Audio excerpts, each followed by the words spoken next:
Space may be the final frontier, but it's not Patrick Stewart's only frontier. Stay tuned, that's coming right up here on Drew's Book Reviews.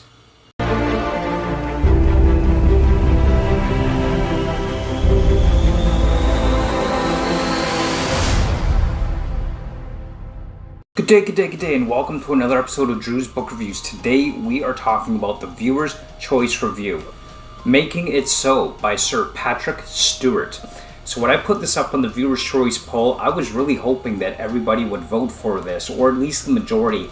And sure enough, over 50% of votes got Making It So as the Viewer's Choice Review. So let's talk about it. So as you probably know, Sir Patrick Stewart is probably most famous for his role as Captain Jean-Luc Picard, where he spent most of his fame right here on the bridge of the USS Enterprise.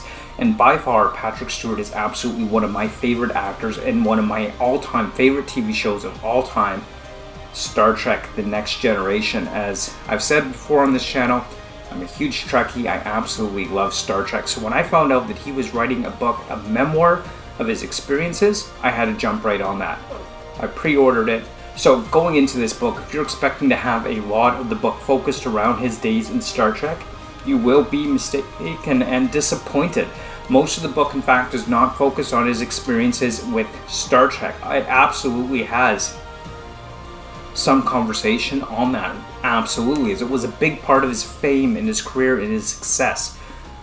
But this book really doesn't focus on that. It's only really one aspect of his total career. So Patrick Stewart grew up in northern England in a small industrial community where he spent most of his life. He was poor growing up. He didn't have a lot of money or resources. His family wasn't that well off. His father was a veteran of World Wars, and it was a real struggle. In this book, we learn more about the history of his family in growing up, the violence in his home between his mother and his father, and the poverty that they grew up in, including not even having a bathroom in the house. It was kind of like a shared community bathroom.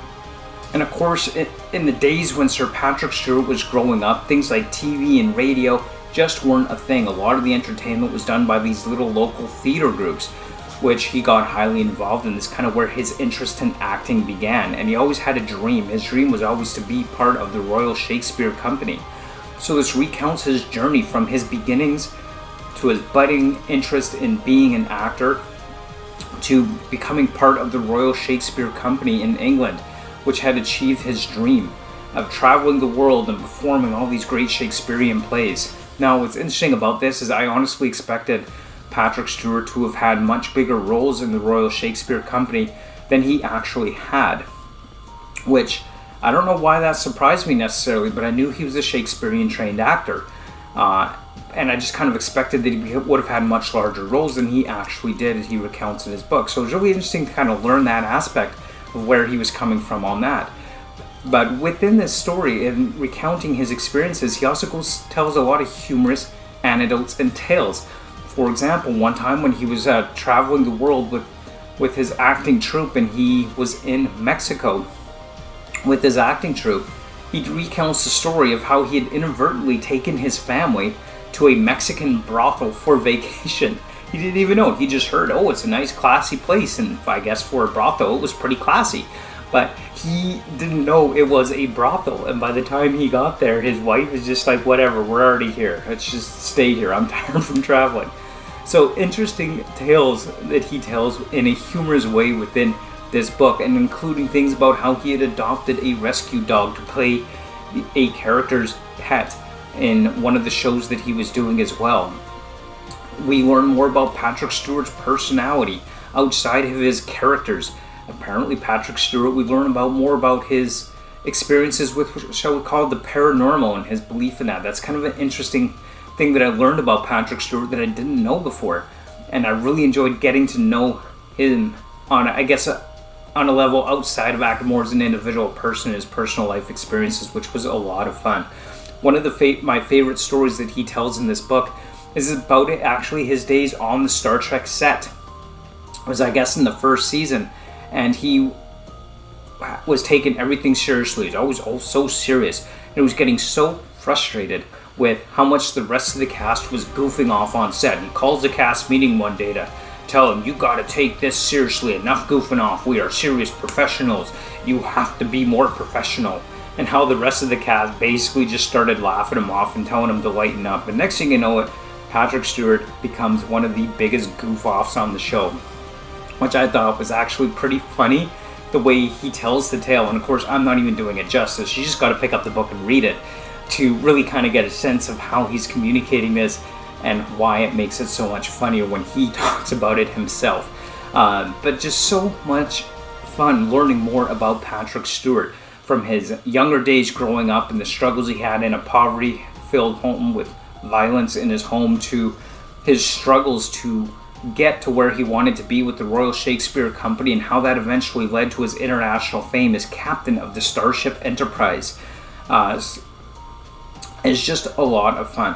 One little tidbit that I also enjoyed, I just want to add in there quickly about this book, is that apparently when Patrick Stewart was first cast out, first of all, he was convinced the show wouldn't last past the first season, despite his 6-year contract to start out. He was convinced it wouldn't go past the first season, and that it was just going to be one season and gone home. But apparently also, Gene Roddenberry, the creator of Star Trek, really didn't like Patrick Stewart. And to the point where Gene would often say, don't say that name. That name is not allowed to be spoken in my presence.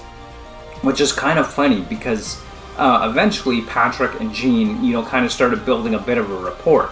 And it was the rest of the production crew and production staff and directors and all the rest of them that convinced Gene Roddenberry to allow Patrick Stewart to play Captain Picard to begin with. And I just thought that was a really interesting aspect of it. And he definitely goes into more detail about what exactly happened, how that played out in his memoir. But it was still really fun to read, and I really enjoyed this book. Probably one of my favorite reads of the year, hands down.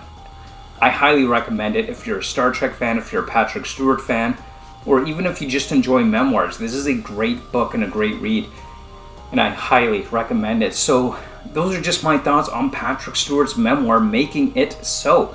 So I would love to hear from you what you thought of this, if you've read it, or if after hearing my thoughts on it, you might be interested in reading it too. I would love to hear from you. And, also, as always, I do want to thank you very much for watching this video. Thank you for your comments, subscribes, liking, all that good stuff. Don't forget to follow me on my socials linked down below. So Threads, Bookstagram, hardcover, Discord, all that's going to be linked below. And as always, thank you so much for watching, and until next time, keep on reading. Bye!